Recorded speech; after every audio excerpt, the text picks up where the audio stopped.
Jaya Suprana menyampaikan tadi bahwa saya akan tarik lagi nih Piagam Muri yang saya berikan ini.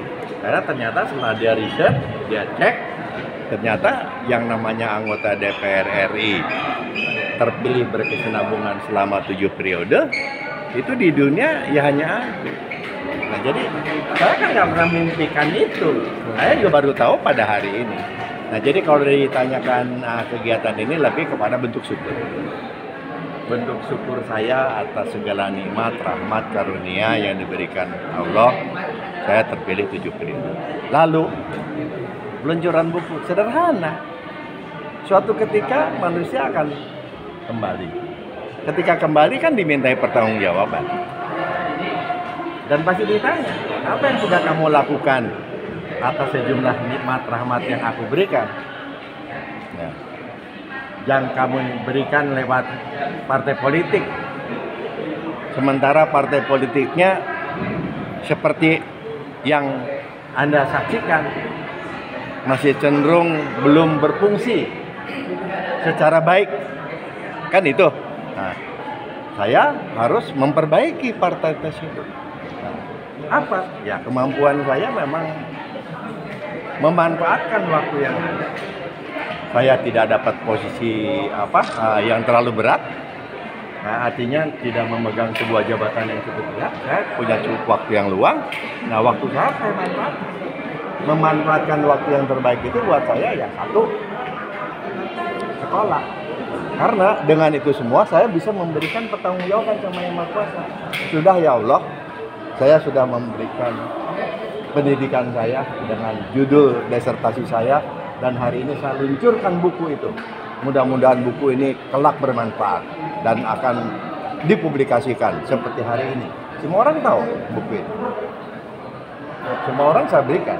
Artinya saya sudah memberikan sebuah karya.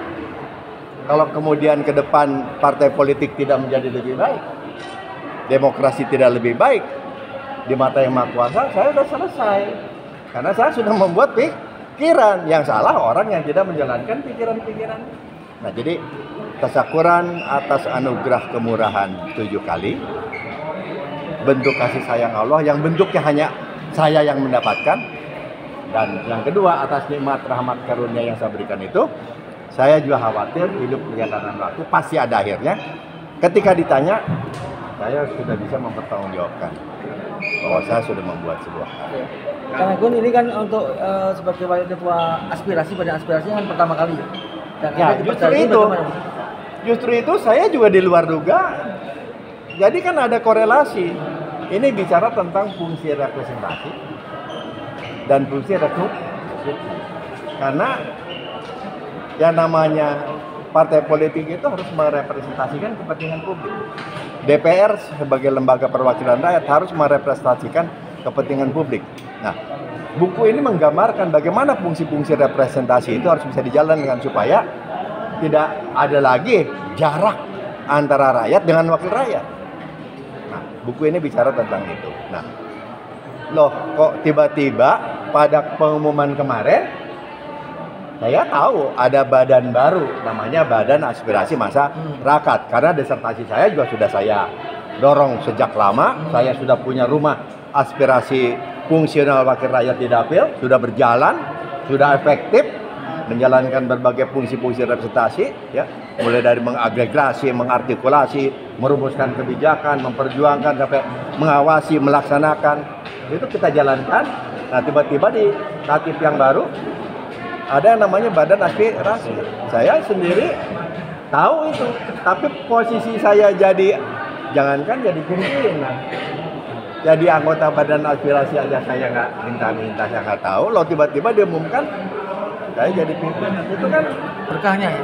Ya itu yang saya bilang, kalau kita berbuat baik, Allah akan membalasnya berlipat-lipat. Bentuknya kita tidak pernah tahu. Nah jadi ya mungkin Allah tahu Agun lagi syukuran gitu ya. Ya sekaligus saja lah karena dia juga Badan Aspirasi masyarakat, daripada bikin syukuran lagi, ya gabung aja hari ini syukuran.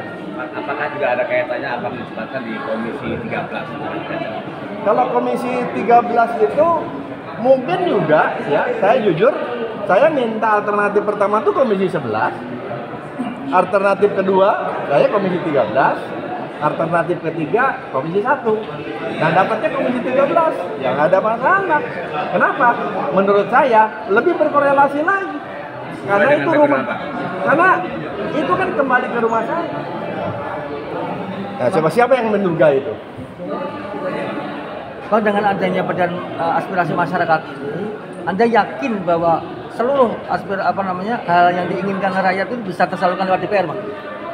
Kalau soal keyakinan, tiap orang harus punya keyakinan. Ya. Tapi untuk mewujudkan sebuah realisasi harus optimis, harus kerja keras. Nah, saya tidak mau membuat semacam akan, tapi yang pasti tugas kewenangan itu ada. Pak, Aturannya ada. Ya, saya akan jalankan. Kalau itu dijalankan dengan baik dan benar, pertanyaan Anda akan terjawab. Pak Agun kan termasuk orang yang setia dengan Partai Golkar selama 7 periode ini. Iya. Nah, apakah dalam buku Pak Agun itu menceritakan juga di mana posisi di mana Pak Agun juga ada rumor beredar bahwa Pak Agun menolak jabatan-jabatan strategis gitu, Pak? Jadi saya jawab ya. Makanya dalam pengantar buku saya sampaikan apresiasi dan terima kasih kepada Bapak Dr. Honoris Causa Insinyur Erlangga Hartarto. Dalam buku. Kenapa? Karena sebuah riset, sebuah penelitian harus ada lokusnya. Penelitian itu di mana? Nah, penelitiannya ini di Partai Golkar. Beliau mengizinkan, bahkan mendukung respondennya DPP Partai Golkar, respondennya anggota fraksi, angket dan sebagainya, semuanya lengkap. Jadi memang risetnya ini tentang Partai Golkar. Nah, tapi Partai Golkar ini memenuhi persyaratan sebagai sampel. Dia terlama, berpengalaman, terstruktur, lengkap, berjalan, ada di eksekutif, ada di legislatif. Nah, partai yang lain kan kalau ngambil partai dan dia partai yang tidak separuh. Jadi kalau mengutip pendapat Profesor Dr. Aljumardi Ajra, Partai Golkar adalah partai yang sudah selesai dengan ke-Indonesiaan. Ya, nggak bisa lagi. Dengan apa terakhir? Keislaman. Hanya Partai Golkar yang sudah selesai dengan ke-Indonesiaan dan keislaman. Nah, jadi kita tidak lagi mempersoalkan soal Islam ini. Kita tidak lagi mempersoalkan soal ke-Indonesiaan. Dan Golkar partai yang sudah selesai dengan keragaman. Indonesia teritori itu segala macam, tapi kalau bicara keragaman lebih pada aspek budaya. Kita udah selesai, nggak ada persoalan. Orang selain nggak ada masalah di kita. Tapi di institusi lain banyak hal, soal agama, soal suku, soal segala macam. Kita udah selesai kan partai itu. Jadi partai yang memang Indonesia betul. Termasuk masih ada partai yang belum selesai dengan keislaman kan. Nah, kita udah selesai. Oke. Bang, Bang, video Bang. Saya sangat tertarik dengan terkesan juga perjalanan hidup Anda ini tidak bisa terlepas dari doa orang tua ya. Dan tadi juga mengatakan PLT Ketualan mengatakan Anda beruntung dengan usia seperti ini orang tua masih ada bisa menyaksikan anaknya menjadi orang yang bisa berguna.